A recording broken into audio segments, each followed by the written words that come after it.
সত্যিটা স্বীকার করুন যে দীপা অর্জুনকে আর অর্জুন দীপাকে ভালোবাসে। বলুন। ঠিক করে যত্ন করতে পারো না, এই জন্যই অবস্থা। ঠিক তোমার আর আমার সম্পর্কের মতো চিড় ধরে গেছে।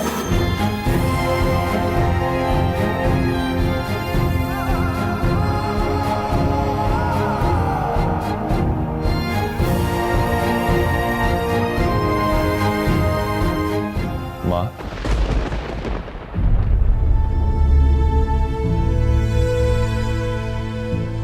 রূপমা, কি করছো রূপমা? রূপমা,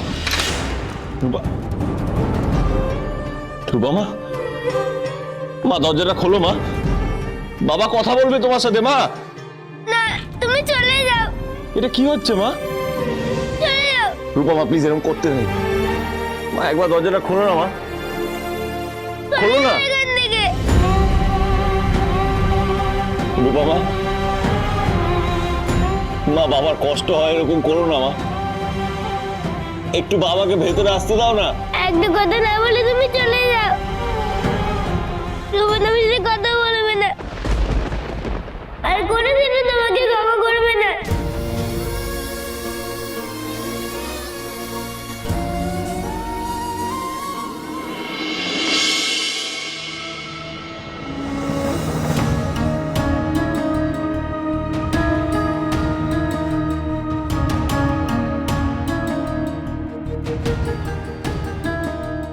আর কত কত সহ্য করবো মা? আমার ভয়টা যে এবারেও সত্যি হলো। আমার কষ্ট শেষ হয়ে হচ্ছে না। কেন এত কষ্ট আমি সহ্য করবো বলতে পারো? আমি যে আর পারছি না। মা, আমার যা হওয়ার হোক, তো আমার মেয়ে দুটো সুস্থ জীবন, তারা এইসবের মধ্যে কি করে?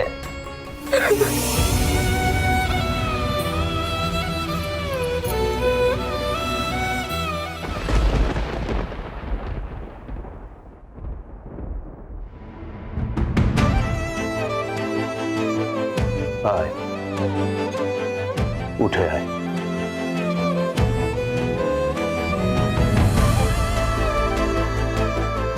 আমি জানতাম তুই কোথায় আসতে পারিস। তোর এই বাবা তোকে এখন অনেকটা বোঝে। বাবা,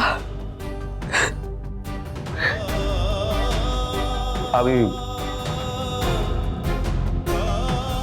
তোকে সান্ত্বনা দিতে আসিনি রে মা, কারণ আমি জানি আমার দুটো কথায় তোর এই যন্ত্রণা কমবে না। মারে, তুই তো ঠাকুরের কাছে প্রার্থনা করলি যাতে তোর বাচ্চারা ভালো থাকে, কিন্তু আমার বাচ্চারা আর কি হবে বলেছিস মাকে? আমি তোর কথা বলছি।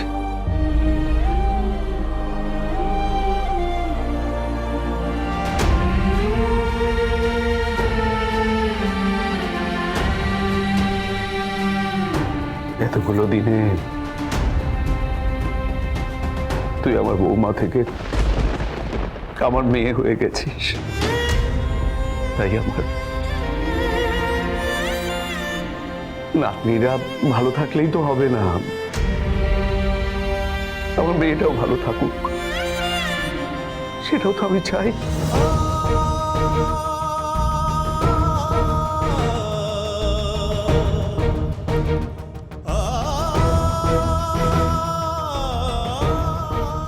কি হলো? চুপ করে আছিস কেন? বল আমায়, উত্তর দে। আমার মেয়েটা কি করে ভালো থাকবে বল? আমার জীবনে আর ভালো বলে কিছু নেই বাবা, সব শেষ হয়ে গেছে। না,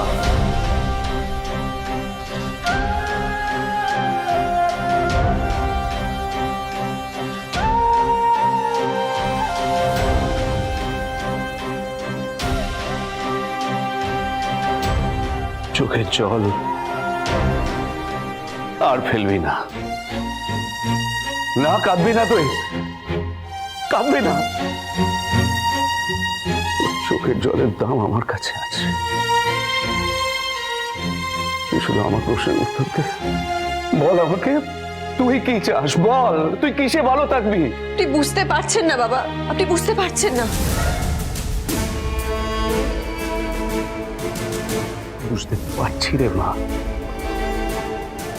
খুব ভালো করে বুঝতে পারছি। তুই তো সবসময় নিজের মতো নিজের শর্তে বাঁচতে চেয়েছিস, তাহলে আমার কাছে কেন বলতে পারছিস না যে তুই কি চাস, তোর অন্তর কি চায়? আমি যা চাই তা পাই কোথায় বাবা?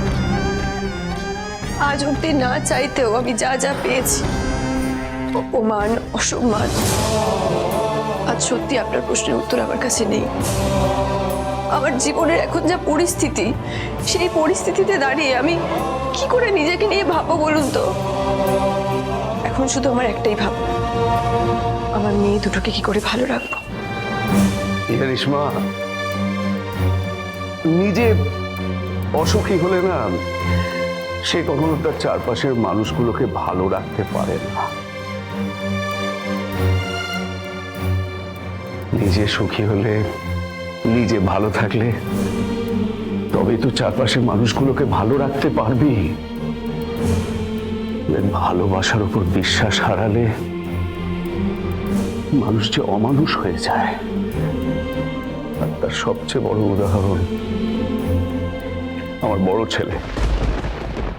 হ্যাঁ, আমার বড় ছেলে সূর্য। কিন্তু তুই তো তার মতো নোস, তুই যে সম্পূর্ণ আলাদা, তুই যে তোর মতো।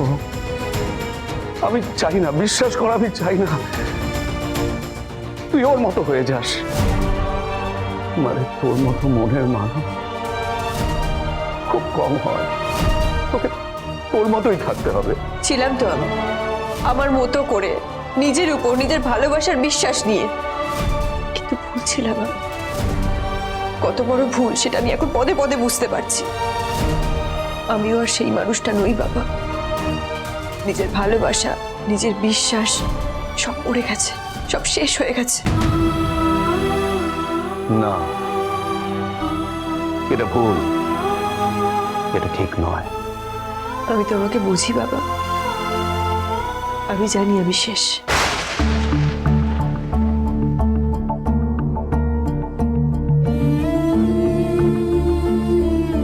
কিন্তু একজন যদি তোকে আবার সবকিছু ফিরিয়ে এনে দিতে পারে,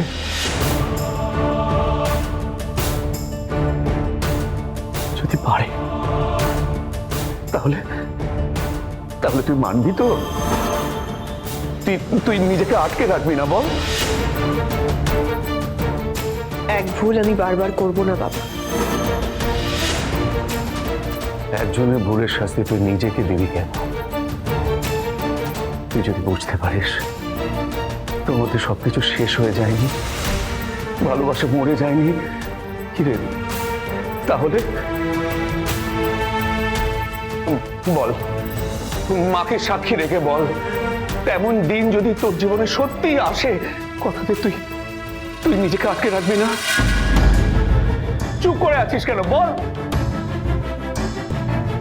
আমি জানি এটা কোনোদিন হওয়ার নয়, তবু আপনি যখন বলছেন আমি আপনার কথা মাথা পেতে নিলাম।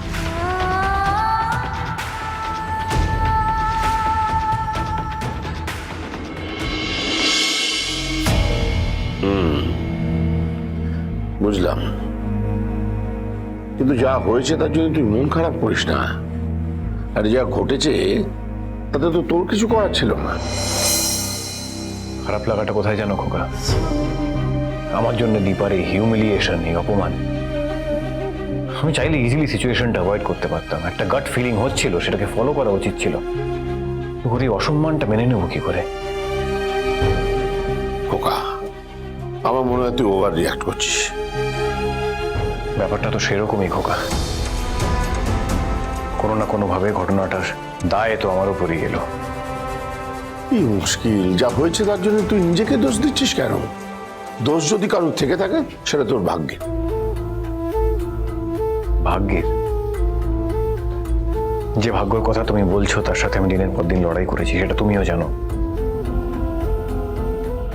আর দোষের কথা যদি বলো, দীপাকে ভালোবেসে আমি কোনো দোষ করিনি, এটা আমিও বিশ্বাস করি। তাহলে এখন কি করতে চাস? দীপা সামনে যেতে চাই, গিয়ে ক্ষমা চাইতে চাই। না, না মানে বাধা দিচ্ছ কেন? দিচ্ছি, তার কারণ আছে। তুই যাবি না ক্ষমা চাইতে। শোন, ক্ষমা শব্দটার একটা অর্থ আছে। তুই এমন কিছু করিসনি যার জন্য তোকে ক্ষমা চাইতে হবে। খোকা, শোন খোকা, ভালোবাসা কোনো অপরাধ নয়। আর নিঃস্বার্থ ভালোবাসা সে তো মহৎ। তার জন্য কেউ কারোর কাছে ক্ষমা চাইতে যেতে পারে না, তুইও যাবি না।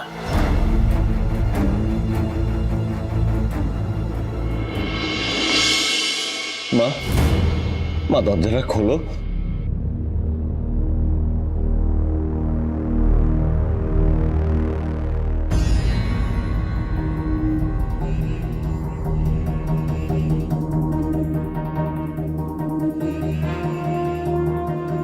তুমি কেন এরকম করলে?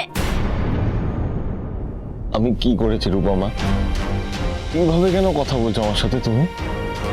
এই মা আর অর্জুনকে কেন খারাপ খারাপ কথা বললে?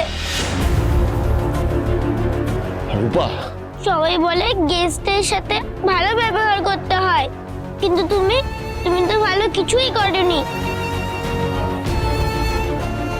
তুমি আমাকে এসব বলছো মা? তুমি আমার দিকে আঙুল তুলছো? হ্যাঁ বলছি, এমন খারাপ কাজটা অর্জুন না, তুমি করেছো। অনুরাগের ছোঁয়া